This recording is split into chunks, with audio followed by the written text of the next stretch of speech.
Hello and welcome to another episode of 100 Tips That Only Grandmasters Know. The tip is very simple this time. It is as follows. Positions where the queens get exchanged, especially on d8 and d1, and the king has to recapture. So in this case, white has clearly taken on d8, black has recaptured. As a general rule, these positions often end up favoring the side that's moved their king. I know that sounds really counterintuitive, but that's the way it is. And that's not always supported by the engine. But it's because a lot of players do not know how to play the positions, for example, in this case, with the white pieces.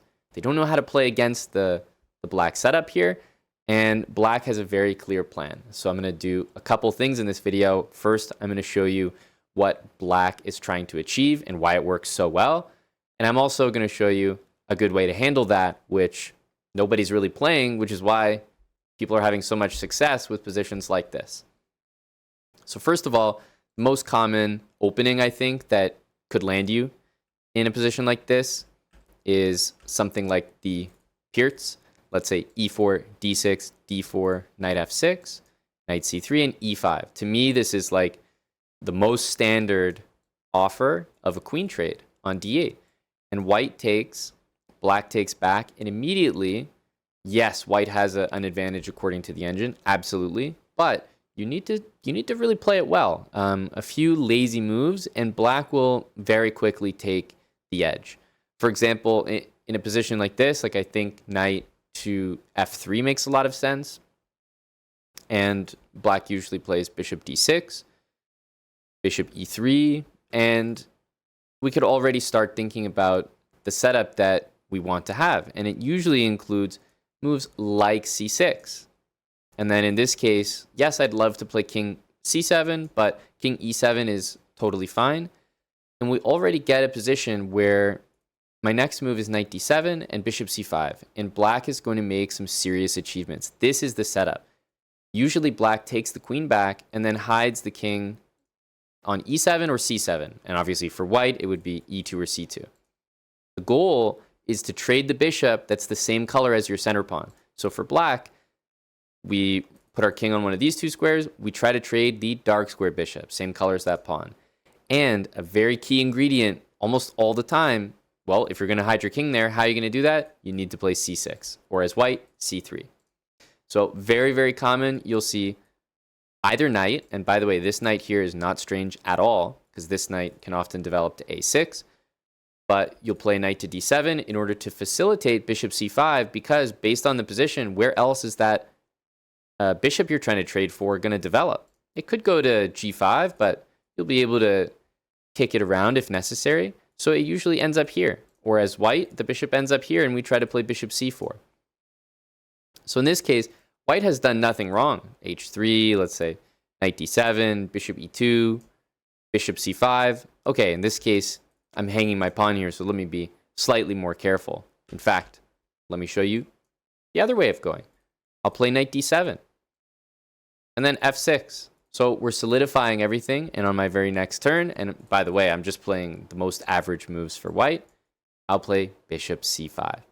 Now, immediately here, white's not worse, but it's immediately equal, and I think white is trending towards a loss. Once you trade these, the bishop that you're left with is terrible. You should never trade these remaining bishops. And black just has a very comfortable position where the king is ready for the endgame. We can play moves like a5, knight a6, bishop e6, bring a rook to d8. Happy to play all these endgames. So that's generally what we're trying to achieve. Let me show you another example. This is a very popular line at the high level in the Caro-Kann. e4, c6, knight f3, d5, and d3. Inviting takes, and queen takes d1. And it looks so crazy. You know, how would white want to just ask his opponent to do this for him, trading the queens? But most of the time when you offer this trade, your opponent is going to go into it willingly. Why would they not displace your king? Now try to remember some of the ideas that we just talked about in the last position. I know the board is flipped, so try to think. We want to trade these bishops, same color as our center pawn. We also want to play c3 and probably bring our king to e2 or c2. Obviously, we only go to e2 if this bishop has moved. For the most part, I would say c2 is the natural destination. So c3, king c2, try to trade these light squared bishops. One of these two knights will go to the d2 square. This pawn could go up to f3. It's nice and solid. And the knight on d2 will usually help facilitate a trade of that bishop. Let me introduce one extra and very useful move. We already did talk about it for black, which was a5, but let me remind us here again. a4, maybe even a5. Super useful move because we want to use the c4 square, and so we don't want black's pawn to end up on b5. So let's put that into action a little bit. Bishop g4 from black. I'll play bishop e2. Knight d7. I'll actually play knight d2. I know it looks so weird. If my opponent takes, plays e5, I'll probably go c3, a4. We have f3 coming, knight c4, and we're not going to trade these bishops. So just f3, and we maintain a beautiful pawn chain. This will be a target for us at some point in this endgame. a5, knight c4, maybe bishop e3, but remember, if the bishop goes to c5, we do not want to trade. So I'm happy to let black try to go there, and I might expand with maybe b4, a5, and gain a lot of space. But this is already a huge success in the opening for white, and even if the engine doesn't love it like crazy amount, trust me, it's very, very good, and in practice, this will lead to a win. Let's say bishop there doesn't get played, but instead, I don't know, how are we going to do this? f6 maybe to play e5. Let's just say we go here, and at this point I'll probably develop my bishop so that this doesn't happen. Bishop here is fine. We can play knight d2 or king e2. Our king does want to go there. What's black going to do? Maybe bishop here. We can bring our king. Remember, we're not playing bishop e3. I like the move a4 in general. And again, we're not going here. I would probably start inserting the move b4. And if the bishop retreats, maybe a5, followed by bishop e3, knight d2. And again, this bishop is just, if it goes here, we're happy to chase it away. If it was on e6, I would prepare to move bishop c4 to trade it off. So it's a really, really comfortable position, and this is exactly how you play it every single time. All right? Let me show you one more example. This is another opening that I get all the time, especially when I'm playing faster time controls. But against this b3 setup, if you go for this, a lot of people play d4, d6, and once again, let's say everybody trades on this all-important e5 square, and we get this position. Try to think of some of the concepts that we've talked about so far. First of all, I want to trade the bishop that is the same color as my center pawn. I've already done that, so check mark for me. I already traded these dark square bishops. A lot of people carelessly play their knight to c3. Notice how whenever we're in this position and I have my king displaced, I always talk about knight d7. It's because knight c6 is so bad, and so is knight c3. It's really easily handled by c6. The c6 pawn is the unsung hero of this position. I would play it right now. It dominates the knight. Really, really comfortable. Check. Now, honestly, king c7 is a nice safe square. In this particular case, I would prefer to be closer to all these other important squares, king e7, but these are the only two options for the king. From here, we want to develop our knight. White might bring the rook in. We develop our bishop. And I might include the move a5. We talked about how useful this one is.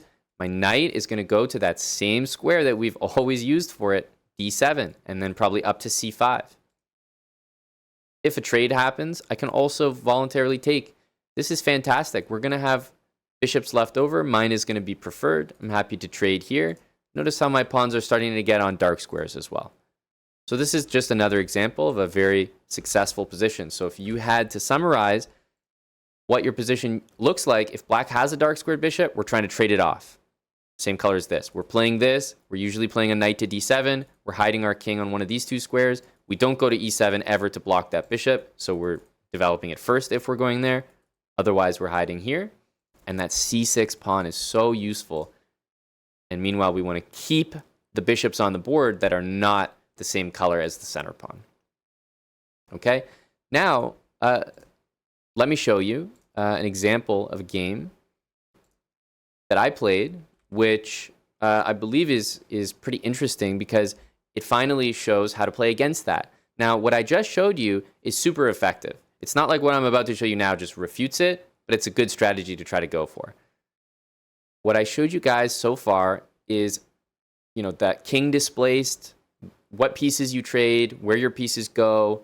All of that is super useful, and nobody really knows how to play against it, especially under like 2000 chess.com. No way. So it's really effective. You get a fantastic position towards the end game. Okay, now this is a funny looking game here, but this was the position. Okay? Very strange opening, but have a look at white's position. Because I understand everything that I just told you guys in this video, I am not going to let white just play king here, e4. Imagine here I played e5, and then bishop here, and then knight here gets played. Let's say I play awful move, knight c6, bishop c4. Look how terrible this position is for me.